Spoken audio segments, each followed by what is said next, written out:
استعنا بالعزيمة وحبهن للطيران لدخول هذا المجال، مهنة فتحت لهن قمرة القيادة بعد أن كسبن جولات الرهان على جدارتهن. اخترقن الغيوم ليصبحن الأوائل في قيادة الطائرة، طالبات أثبت الميدان أحقيتهن بجدارة بأن يحملن لقب طيار، وأن الإرادة التي تحلين بها هي من رسمت لهن طريقا ليكن أول دفعة للطيارين إناث. لذلك اربطوا أحزمتكم معنا، فالمرأة طيار تعود.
المدرسة العليا للطيران بطفراوي واحدة من المؤسسات التكوينية العسكرية للجيش الوطني الشعبي. جميع التشكيلات تكون في جاهزية تامة. تعمل المدرسة على تخريج إطارات ذات كفاءة عالية لصالح قواتنا الجوية.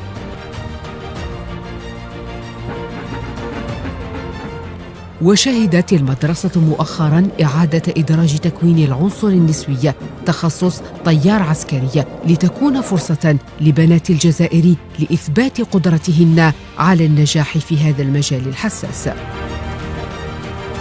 تعتبر المرأة العسكرية رمزاً للقوة والعزيمة والمثابرة في العمل، ونموذجاً في التضحية والوطنية، وبوجودها في صفوف الجيش الوطني الشعبي تستجيب لنداء الوطن في جميع الأوقات والظروف.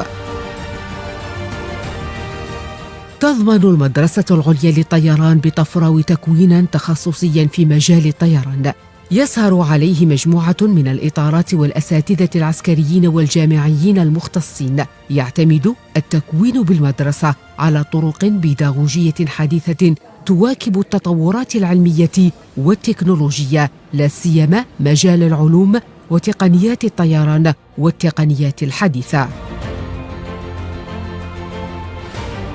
ودون إهمال التحكم في اللغة الإنجليزية التي تدرس بأحدث الطرق البيداغوجية، والتي تشمل تلقين اللغة الإنجليزية المتخصصة في مجال الطيران. I came here after a formation of 3 years in Nation Cadet School, and it's such an honor to be here, and I hope I will be a professional and well pre-formatted controller. تضم المدرسة مكتبة تحوي عناوين مختلفة في شتى العلوم، إضافة لمنشأة رياضية متطورة لتنمية قدراتهن البدنية، فالرياضة هي من أولوياتهم. محاكي الطيران يسمح للطلبة الضباط الطيارين بفضل الواقع الافتراضي بالملاحة الجوية والاحتكاك عن قرب بالطيران، كما يسمح بأداء سيناريوهات لتمارين تدريبية شاملة وشبه حقيقية، ويمنح آفاقاً واسعة أمام التكوين في المجالين العملياتي والتكتيكي. هذه المرحلة تعتبر جد مهمة وضرورية لإعداد الطالبات لتنفيذ دورة طيران حقيقية بكل كفاءة ونجاح. إن القوات البحرية ولأول مرة تفتتح تخصص طيار بحري للطلبة صنف إناث، والذي يتم تكوينهم على مستوى المدرسة العليا للطيران. وكوني كأول فتاة تحظى بهذا الامتياز فإنه لشرف عظيم لي، حيث أن هذا الاختيار تم استناداً لعدة معايير، منها الدراسية وأيضاً الصحية، والتي تسمح لي بالتميز في مجال الطيران. سلاح القوات الجوية كان هدفي منذ أن تحصلت على شهادة البكالوريا بمدرسة أجبال الأمة بالبوليدة، وهي فرصة لا تعوض خصوصا بعدما تم فتح المجال للعنصر النسوي من قبل القيادة العليا للجيش الوطني الشعبي، وهذا التخصص سيفتح لنا آفاقا كبيرة، خصوصا أنني صوبت هدفي في أن أصبح طيار مطارد.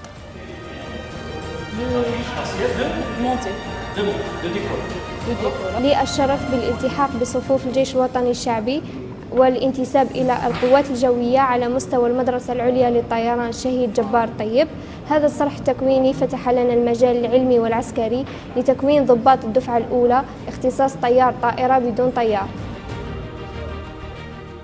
رحلة هؤلاء الطالبات مع الطيران بدأت بعد تحصلهن على شهادة البكالوريا، ولم يكن لطموح هذه الدفعة أن يتحقق لولا المساعي الرشيدة للقيادة العليا للجيش الوطني الشعبي الرامية إلى إعادة إدراج المرأة في ميدان يعد أكثر إثارة وخطورة.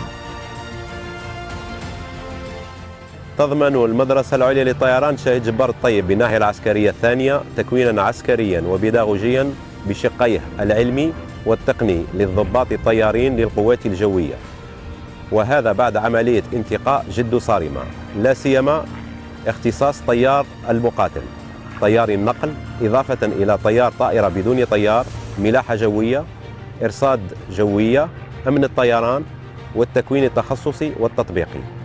وتبعا للاستراتيجية المتبناة من طرف القيادة العليا للجيش الوطني الشعبي التي وفرت كافة الإمكانيات المادية والبشرية لإدماج العنصر النسوي ضمن قوام المعركة، لا سيما القوات الجوية تخصص طيران، تم تجنيد طلبة ضباط طيارين إناث خلال السنة الدراسية 2021-2022 اللواتي سيواصلن المسار الذي بدأته المرأة الطيار سنة 1978.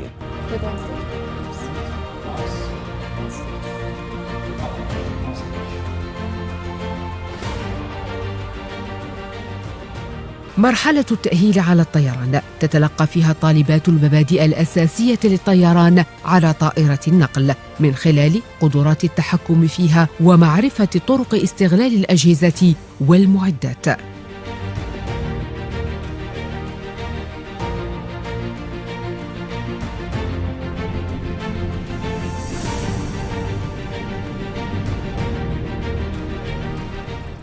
من حلم إلى هدف إلى واقع أعيشه اليوم، كوني طيار نقل وأنا على خطوات قليلة من التوجه إلى الحياة المهنية. صحيح أن هذا المجال ليس بالسهل، لكن بالإرادة، العمل والمثابرة نصل إلى مبتغانا، وهذا لم يكن ليتجسد لولا أن عملت القيادة العليا لجيشنا لإعادة منحنا هذه الفرصة، وللشرف أن أكون من الدفعة الأولى لطيار نقل من العنصر النسوي. تسمح مثل هذه الطلعات الجوية للتدريب الأمثل على تقنيات الإقلاع والهبوط، وهو ما يعد أمراً أساسياً لتنفيذ تمارين طيران ناجحة. اليوم نحن على مقربة من إنهاء أولى خطوات للالتحاق بالحياة المهنية كطيار نقل، وأدعو كل من لديها حلم الطيران أن تعمل بجد وكد وتجعله هدفاً يتحقق للمساهمة بشكل فعال في بناء وعلو وطننا. يعد إتقان الطالب الطيار لتقنيات الطيران ممهداً لاكتساب عدة مهارات تمكنه من تنفيذ طيران ناجح وآمن.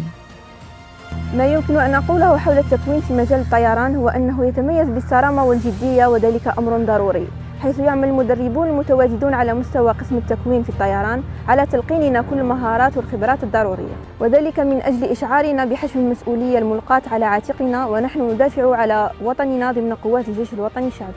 أن تصبح طيارة مطاردة فهو حلم يتطلب التمتع بمؤهلات علمية وبدنية عالية أثناء التكوين، كما يستلزم تأهباً دائماً واستعداداً تاماً لقيادة طائرة مقاتلة. إعادة تجنيد العنصر النسوي في تخصص طيار، وتحديداً طيار مطاردة، يعد بمثابة فرصة حقيقية من شأنها السماح للمرأة الجزائرية بإثبات قدراتها ورغبتها في النجاح في هذا المجال الاستثنائي، وعزمها على رفع التحدي ومجابهة الصعاب. التوجه إلى اختصاص طيار مطاردة لم يكن بالأمر السهل، بل كان بالكثير من العمل والمثابرة.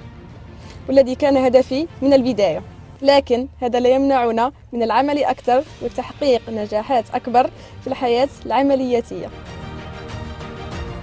في طلعات جوية تفوق ساعة من الزمن وبتنفيذ متقن لتقنيات طيران تكتيكية، وهو حدث فريد وإنجاز مشهود يجسد بحق العزيمة وروح التحدي لدى طالباتنا والإصرار على خدمة الوطن والذود عنه حتى في أشد المجالات صعوبة وخطورة.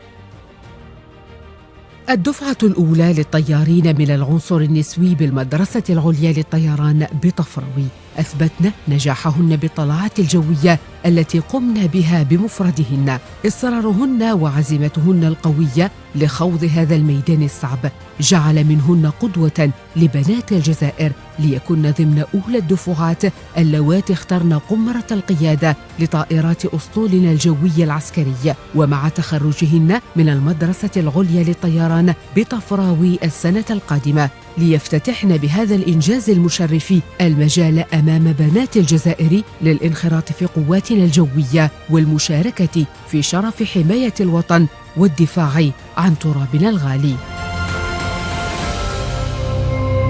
زيرتوب أول قناة إلكترونية في الجزائر.